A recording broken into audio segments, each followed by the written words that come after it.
G'day there, Ray Cochran here. In this week's video, we're going to be going over money tips for people in their 20s. I'm 33 now, and I was thinking the other day about some of the things that I did and didn't do during my 20s. And if you end up liking the video, please give it a like. It helps it push it out to other people. And if you're interested in other content on making money, investing money, and saving money, please consider subscribing.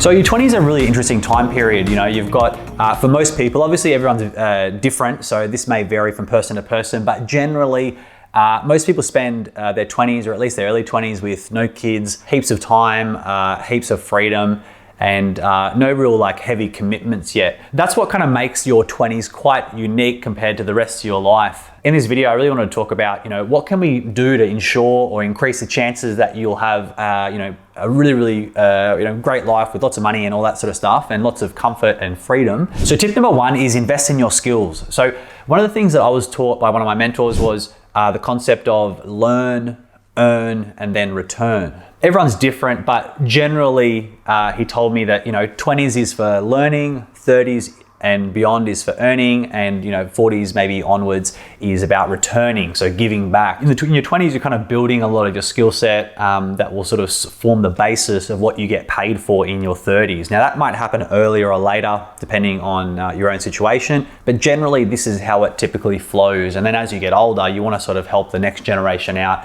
and teach them all the things that you've learnt along the way. So in the midst of having a bunch of fun in your 20s, which I highly recommend, you really want to start thinking about what skills am I actually developing, and are these skills that are going to be valuable to potential employers down the track, or valuable if you choose to start a business down the track. One thing I would do here is really start to think about what I would call evergreen skills. So the world's a massively changing place, and what you want to make sure that you do is make sure you build a lot of skills that are evergreen. So regardless of what industry or what career path you choose, that these skills will always work with you. One good example of an evergreen skill would be communication. So just being able to communicate with people clearly is going to be a huge advantage to you regardless of what career path you choose. The next one would be sales and or marketing. Being out in this, and obviously sales doesn't just apply to literally selling stuff, it applies to selling people on a concept, selling investors on investing in you, selling your boss on a promotion. Being able to persuade people ethically and craft a message in a way that's appealing is extremely valuable. And that's something that I was taught and I kind of learned in my 20s, that I realized that sales and marketing, for me, I have a marketing agency now, and I realized that those skills, being able to attract attention and turn that attention into sales, is a huge skill, and it pays pays very, very well once you master it. And with the world being such an unpredictable place these days, one of the best things you can do is secure your own financial future. And regardless of what's happening in the world, lots of people blame the government and they blame this and blame that. The best advice I could give is really, if you can make a lot of money, you start to become a bit disconnected from that, because you're creating your own economy, so to speak. So the more money that you have, the less affected you are by government changes and all that sort of stuff. You'll still be affected, but you'll be less affected, which is why it's really, really important that you start to build a strong skills base so that you can get paid really, really well, well into the future. So start to have a think about, what kinds of skills are you going to need to be successful in future roles. One thing to keep in mind as well is, leadership skills is a pretty crucial one. Regardless of what you do, whether it's a job or a business, leadership skills, the ability to lead people and get them to follow you, and not by cracking the whip, but make them genuinely want to do what you're asking them to do and influence people. Skills like that are crucial, and typically happen, you need to have leadership skills for high paying roles generally, because it's not just about being a great technician, it's going to be about being a great technician and being able to manage people, and maybe have other technicians under you potentially. And this kind of flows into my second tip, which is pick a lane. Now, it doesn't need to be forever, so it could be pick a lane for now, but start to think about, what are you going to commit to? A lot of people spend their whole 20s or whatever part of their early life jumping from thing to thing. Now, if you don't know what you want to do with the rest of your life, that's fine. Nobody is expected to. I didn't know that going into university. I had no idea. I picked marketing because I kind of like the combination of creative stuff and numbers, which marketing has. It has a bit of an overlap of that, and that kind of tailored to my strengths. But I wasn't fully set on that. So don't worry if it's not something that fully lights you up. But start to think about, what are you naturally good at? What are you naturally better at than maybe your friends? You don't have to be the best in the world at it, but I would start to think about what kind of role would really align to your strengths? Because we want to play to our strengths. We don't want to just try and do something because, it pays well, but when it's not really in line with our sort of area of genius. When I was in my early 20s, I made a commitment, and I guess I made a clear decision to stick with marketing. And I was going to learn digital marketing, and I was going to learn everything to do with it, and just even more general marketing. And that's something that paid off majorly for me in the years following that, and it's still what I do today. Don't over-psych yourself out or anything like that if you don't know exactly what that is now, but start to think about, what are you good at? What do you enjoy doing, and what does the market need? Try and find that combination where it overlaps, where you like it, you're good at it, and the market likes it. The third thing that I would do is start to set aside some money for your future. Now, this one kind of seems obvious, but this is probably one of the things that I wish I did a little bit sooner. I got very, very good at that probably mid to late 20s. I got very, very strict with it, and it worked out fine.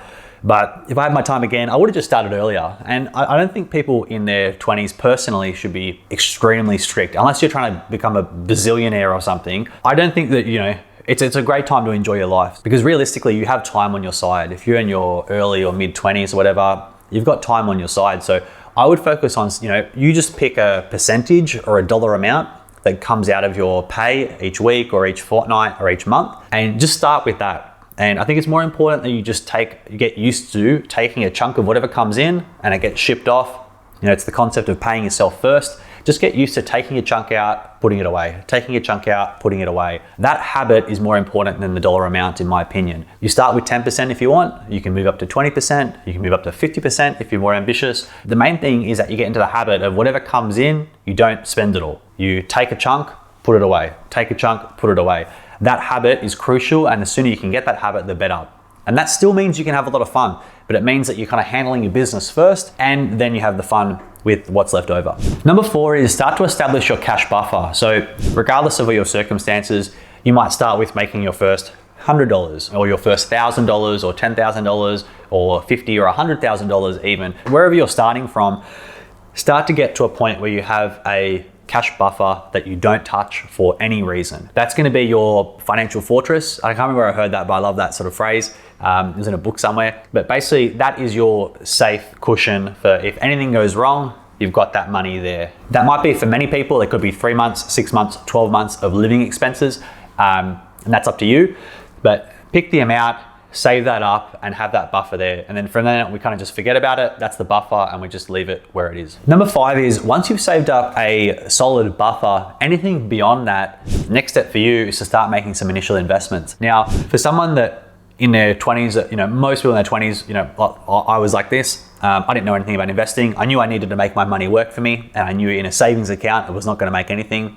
So I need to start making some early investments. I think for a lot of people, early investments can include things like index funds, ETFs, so exchange traded funds, and potentially looking at maybe a cheap regional property, for example, that doesn't cost too much and the deposit is a lot lower. There's some common options for people. You can try stuff like crypto and all this other stuff. For me personally, I believe in preserving your capital and not taking. You can take risks. You know, at that early stage of your life, you can actually take a lot of risks, and it's going to be okay. But for me, I think if I had my time again, I wouldn't try and make that quick money, because if you've got, say you're 20 now and you've got all this time to build up a buffer, like even if you're making 10% on that money every single year, that's going to compound pretty crazy over time if you just keep adding, especially over 10 years. And you can put that into a compound interest calculator to see exactly how that can turn out. And realistically, you can stop here. There's, if you just keep rinse and repeat and you keep doing that for the whole part of your 20s, you'll end up with tens of thousands, hundreds of thousands, even $1 million, depending if you're a higher earner by the time that you're 30. So it's really, really important that you make sure that you just keep investing consistently. Always remember the golden rules of personal finance. Spend less than you earn, invest the difference, and invest, early and often. If you follow those golden rules, you can never go wrong. Number 6 is an important one.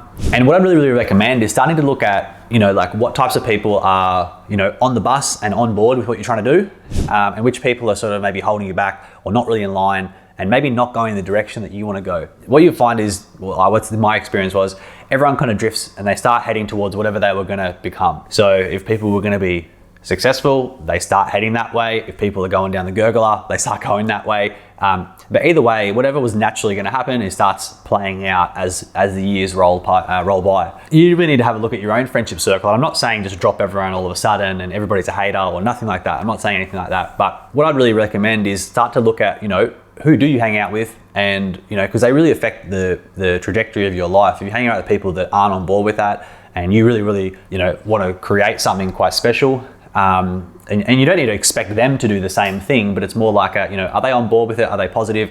Do they want to head in a positive direction? Or are they kind of people that just want to stay wherever they're at and never really do anything? And just have a think about who do you need to cut out, or who do you need to reduce the amount of time that you spend with to make sure that you can go to where you want to go, and the people that are cool with that come along for the ride, and the people that don't, that's fine. No ill will towards them, but there's just a disconnect. Number 7 is just to relax. So this one's a pretty simple one, but a lot of people have a bit of, maybe anxiety about what pace they're at, and are they going too slow or too fast, or, so-and-so's got more stuff, or so-and-so seems to be killing it and you're not, or whatever. One thing I would say is, run your own race. What they do literally has no bearing on what you do. What they do may look really good, but may be crap underneath the surface. You see all the stuff on social media. There's lots, I've seen under the hood of, thousands of businesses over the years, and some of the most successful looking businesses don't look that good under the hood. I've had times where I've known 2 competitors and I happen to know both of them, and one of them thought the other one was doing really well, even though their business was in a shambles, and the other one thought the exact same thing. So both businesses were terrible, both were good at putting on a front, but it's just really interesting, the truth of that sort of situation. So I wouldn't worry too much. If you assumed that most people's lives are going worse than they look on social media, you would probably be right. And just take your own pace. Realistically, what they're doing doesn't really, at the end of the day, affect what you're doing. Stay in your own lane, focus on your own stuff, focus on bringing in more cash, being tight, not letting any cash go out the door unnecessarily, and taking those bulk amounts of money and dump it in investment, dump it in investment, dump it in investment over and over and over again. You don't have to be smart or clever or a genius or sell a massive startup for $1 billion. You don't need any of those things. If you can do that stuff, you'll end up with a lot of money. It's just simple maths. And along with that, make sure you have heaps of fun. Your 20s are unique in the sense that you can travel anywhere, you can do anything. You don't have maybe a massive family home mortgage to pay off. You may not have kids. A lot of your friends have free time. That sort of stuff in your 30s doesn't happen as much. You still can have fun, but it needs a bit more planning. Enjoy yourself. I thought about this the other day. Like, if I got hit by a bus tomorrow, I wouldn't think about any money that was ever made. I'd be thinking about, all the awesome memories, all the traveling I did, all the countries I saw, all the fun moments I had with my mates, drunk night out, all that sort of stuff, all the experiences you have with friends, all the experiences you have with family and kids and all that sort of stuff. They're all the things that, make a big difference. So don't not do all that fun stuff through your 20s just to make a few dollars. There's always going to be lots of money to be made, and you'll always have time to make money. And the last thing I would say, just to wrap this all up, is really make decisions that lead you to where you want to go.